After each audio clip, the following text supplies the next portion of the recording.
जोहार साथियों, मैं मुकेश विरुआ। स्वागत है आपका मेरे इस चैनल में। आपने यदि इसे लाइक, शेयर और सब्सक्राइब नहीं किया है तो ज़रूर कर लें।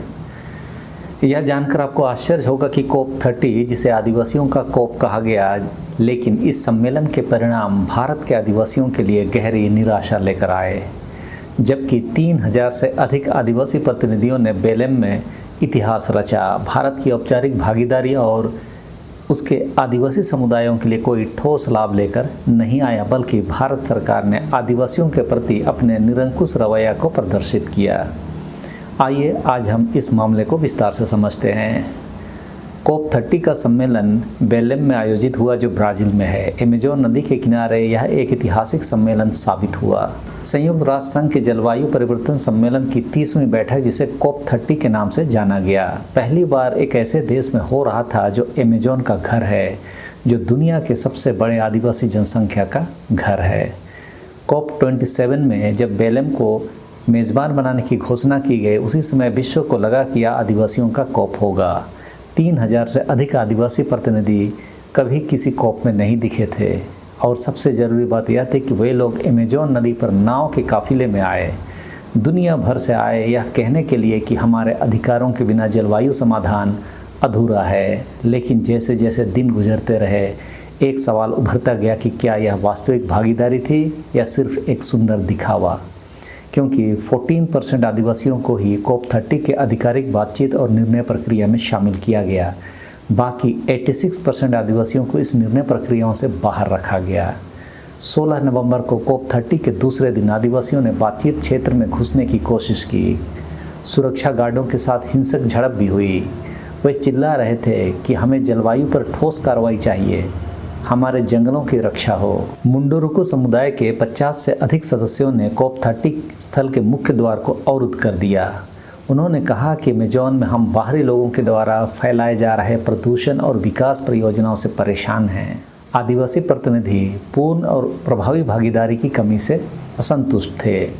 एमिल ग्वालिंगा, जो इक्वाडोर के किचुआ समुदाय से थे, ने कहा कि आदिवासियों को अभी भी बातचीत के कमरों से बाहर रखा जा रहा है, जिस कारण से हमारे अधिकांश प्रस्ताव अंतिम निर्णयों में शामिल नहीं किए गए।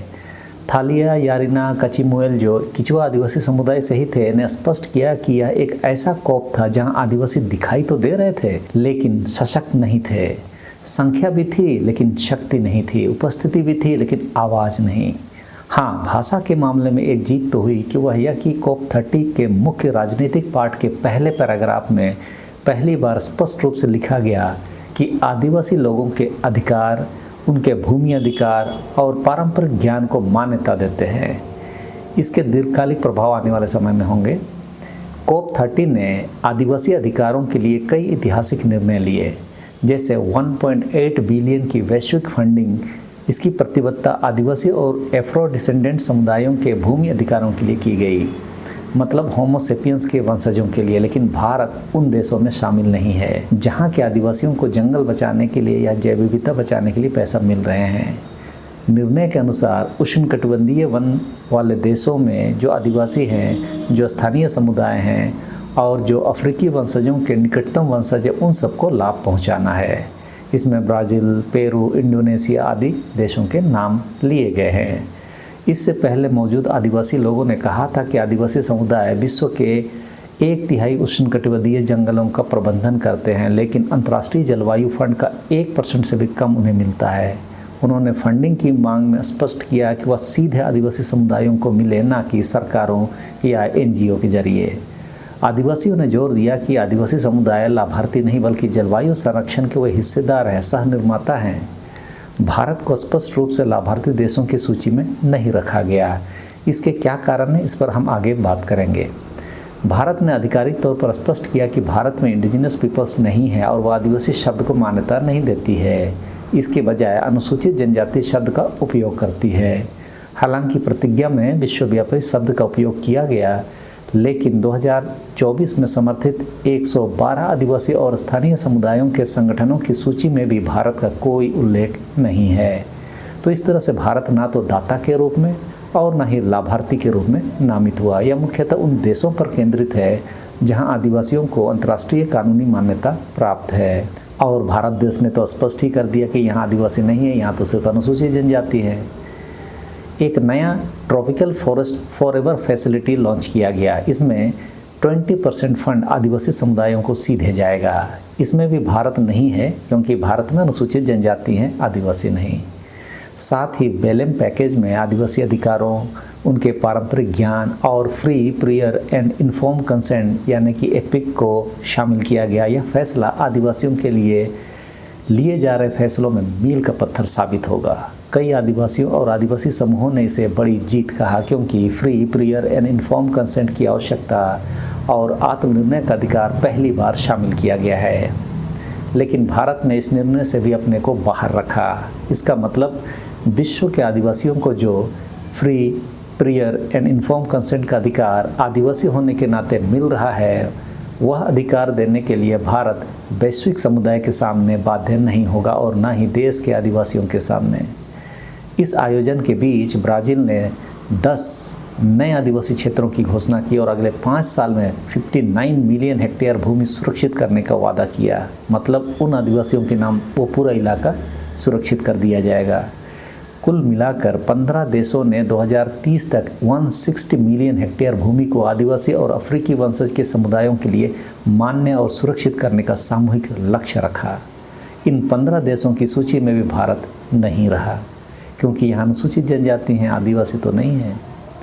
भारत ने ना तो 160 मिलियन हेक्टेयर भूमि के आदिवासियों को देने के वैश्विक वादे में भाग लिया और ना ही आदिवासी भूमि अधिकारों के लिए कोई नई राष्ट्रीय या अंतर्राष्ट्रीय प्रतिबद्धता ही दी। एक तरफ COP30 ने वैश्विक स्तर पर आदिवासी अधिकारों के लिए एक नया मानक स्थापित किया, लेकिन भारत इस दिशा में पीछे ही रहा। अब आप भारत देश के आदिवासी इस बात को समझते रहिए कि भारत सरकार आपको क्या समझती है। जब आदिवासी ही नहीं मानती तो आदिवासियों के हक अधिकार की बात कितनी जायज़ है। भारत देश में कोई आदिवासी नहीं रहते हैं कि बात अलग अलग पार्टियों की सभी केंद्र सरकारों ने दोहराया है, इसे भी याद रखें। हालांकि आदिवासी नेताओं ने मांगा था कि वे लोग सिर्फ भाषा में बदलाव नहीं चाहते हैं, जिसमें वे लोग एक तरह से सफल तो हुए, बल्कि उन्होंने कार्रवाई की मांग की थी जिसमें COP30 विफल रहा। कई चौंकाने वाले फैसले भी लिए गए, जैसे 90 से अधिक देशों ने फॉसिल इंजन चरणबद्ध समाप्ति के लिए एक स्ट्रेटजी की मांग की और 80 से अधिक देशों ने वनों की कटाई रोकने की मांग पुरजोर तरीके से रखी, लेकिन अंतिम निर्णयों में इन दोनों को हटा दिया गया था। इस पर आदिवासियों ने स्पष्ट रूप से अपना विरोध जताया और कहा कि इन देशों ने तेल, गैस और कोयले को समाप्त करने पर कोई कठोर समझौता नहीं किया। वे लोग प्रकृति को पवित्र नहीं बल्कि संसाधन के रूप में देखते हैं। एक विजडम कीपर ने कहा कि कार्बन ऑफसेट प्रदूषण को रोकते नहीं बल्कि उसे घुमाते हैं या निगमों को ड्रिल करने, जलाने, नष्ट करने का लाइसेंस देता है, बस वे कागज़ पर एक कार्बन ऑफसेट दिखा सके। यही औपनिवेशिक तर्क है जिसे जलवायु नीति का नाम दिया गया है। ज्ञात हो, विजडम कीपर वास्तव में आदिवासियों को कहा जाता है जो पारंपरिक ज्ञान के रखवाले हैं। यह एक सम्मानजनक उपाधि है और कार्बन ऑफसेट एक तरीके का प्रदूषण फैलाने का अधिकार है। आप प्रदूषित करते रहिए और पैसे देकर किसी दूसरी जगह प्रकृति को बचाने का दिखावा करिए। इसी को ये लोग कार्बन ऑफसेट कहते हैं, जिसे आदिवासियों ने स्पष्ट कह दिया कि यह औपनिवेशिक तर्क मात्र है जिसे जलवायु नीति का नाम दिया जा रहा है। प्रतिज्ञा में उस खनन का कोई उल्लेख नहीं है जो रिन्यूएबल एनर्जी टेक्नोलॉजी हेतु क्रिटिकल मिनरल्स के लिए खनन किया जाना है। मैंने झारखंड में भी क्रिटिकल मिनरल्स के लिए आदिवासी इलाकों को टारगेट करने संबंधी वीडियो बनाई थी, आप जाकर देख सकते हैं। लेकिन एक महत्वपूर्ण अध्ययन बताता है कि एनर्जी ट्रांजिशन के लिए आवश्यक खनिजों का 54% आदिवासी भूमियों पर या उसके आसपास है। इसका सीधा मतलब है आने वाले समय में आदिवासियों को इन क्रिटिकल मिनरल्स के खनन के लिए विस्थापित किया जा सकेगा, परेशान किया जा सकेगा, क्योंकि एनर्जी ट्रांजिशन के लिए आवश्यक क्रिटिकल मिनरल्स का 54% आदिवासी भूमियों या उनके इलाकों में है। ये वाली बात को भी COP30 के संदर्भ से हटा दिया गया, जो आदिवासियों के लिए सबसे बड़ी निराशा थी। हालांकि भारत की स्थिति क्रिटिकल मिनरल्स के मामले में COP30 के बाहर देखें तो भारत अमेरिका MOU फरवरी में हुआ, जिसमें लिथियम, कोबाल्ट और दूसरे रेयर अर्थ एलिमेंट्स पर सहयोग की बात थी। उसी तरह भारत मिनरल सिक्योरिटी पार्टनरशिप में 2023 में 14वां सदस्य बना। ऑस्ट्रेलिया के साथ 2024 में 15,703 हेक्टेयर लिथियम खनन का समझौता किया, तो सऊदी अरब के साथ 2025 में जॉइंट एक्सप्लोरेशन एग्रीमेंट में हस्ताक्षर किए। तो आपने देखा कि भारत ने COP30 के बाहर तो क्रिटिकल मिनरल्स में सक्रियता दिखाई, लेकिन चूंकि COP30 में आदिवासियों के अधिकारों पर हल्ला था, तो वहाँ आदिवासियों के सभी लाभों से अपने को दूर रखा। और एक बात, इस सम्मेलन में खनन उद्योग के दबाव में महत्वपूर्ण खनिजों के पर्यावरणीय और सामाजिक प्रभाव, विशेषकर आदिवासी भूमियों पर अधिकार को अंतिम निर्णय से बाहर रखा गया। अंतर्राष्ट्रीय पर्यावरण और विकास संस्थान के अध्ययन के अनुसार विकासशील देशों को दिए गए जलवायु फंड में से केवल 0.7% में आदिवासी शब्द का उल्लेख है। इसके बावजूद आदिवासियों ने कहा कि आदिवासी लोग जो अभी भी अपनी संस्कृतियों को अभ्यास करते हैं, वे आशा लाते हैं, क्योंकि वे अभी भी प्रकृति के साथ सद्भाव से जुड़े हैं। अब यह आदिवासियों के लिए विश्लेषण का समय है कि क्या COP30 एक क्रांतिकारी मोड़ था या सिर्फ एक और सम्मेलन जहां आदिवासी लोग दिखाई देने के लिए आए थे। COP31 अगले साल तुर्की में होगा। आदिवासी लोगों के पास 1 साल है अपनी रणनीति तैयार करने के लिए, लेकिन उनके लिए रणनीति नई नहीं, यह हजारों साल पुरानी है। प्रकृति के साथ सद्भाव, पारंपरिक ज्ञान का सम्मान, भूमि अधिकारों की रक्षा, सीधा वित्त या फंड और वास्तविक भागीदारी, यही असली समाधान है। बाकी सब वही औपनिवेशिक तर्क है जिसे जलवायु नीति का नाम दिया गया है।